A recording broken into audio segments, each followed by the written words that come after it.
Salutations, vous connaissez tous Jules Verne. Que ce soit 20 000 lieues sous les mers, Le Tour du monde en 80 jours ou Le voyage au centre de la Terre, ces noms de livres vous sont familiers. Vous les avez peut-être lus, ou alors vous en connaissez vaguement l'intrigue. Mais est-ce qu'il faut vraiment lire Jules Verne? C'est ce que nous allons voir. Pendant très longtemps, j'adorais Jules Verne. Vraiment, je n'ai pas tout lu, même encore aujourd'hui, mais à l'époque, j'en étais vraiment fan. J'avais commencé par Le Tour du monde en 80 jours, puis par la suite Michel Strogoff, 20 000 lieues sous les mers, 5 semaines en ballon et Les Indes noires. Et j'ai aimé tous ces livres. On a vraiment de l'évasion. Déjà parce que les aventures se déroulent toutes au 19e.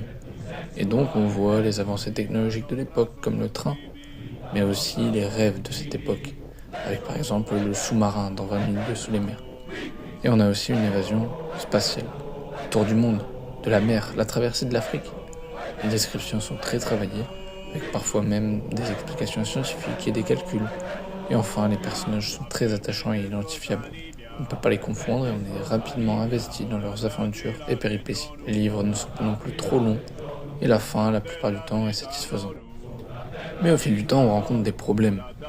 Au niveau des descriptions, premièrement, si elles aident à l'évasion, elles sont parfois très longues. C'est notamment le cas de 20 000 lieues sous les mers où il enchaîne les noms de poissons, si bien qu'à la fin, il est préférable de les passer. On a aussi les personnages.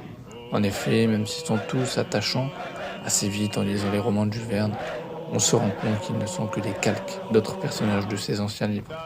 Le domestique Conseil de 20 000 lieues sous les mers, par exemple, est très semblable à Passepartout, du Tour du monde en 80 jours. Et enfin, il n'y a aucune réflexion dans les romans de Jules Verne, ou très peu, sur la vie, la mort, l'amour, les grands thèmes de la littérature, et les livres sont totalement dénués de messages.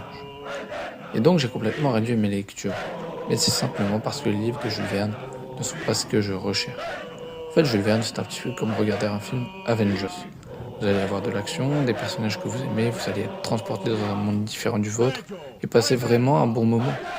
Mais au final, la lecture vous apporte peu, d'un point de vue de la réflexion, du questionnement sur la vie. En tous les cas, Jules Verne reste un grand nom de la littérature française que vous devriez essayer. En attendant, je vous invite à liker, commenter ou à vous abonner, et je vous souhaite une bonne journée.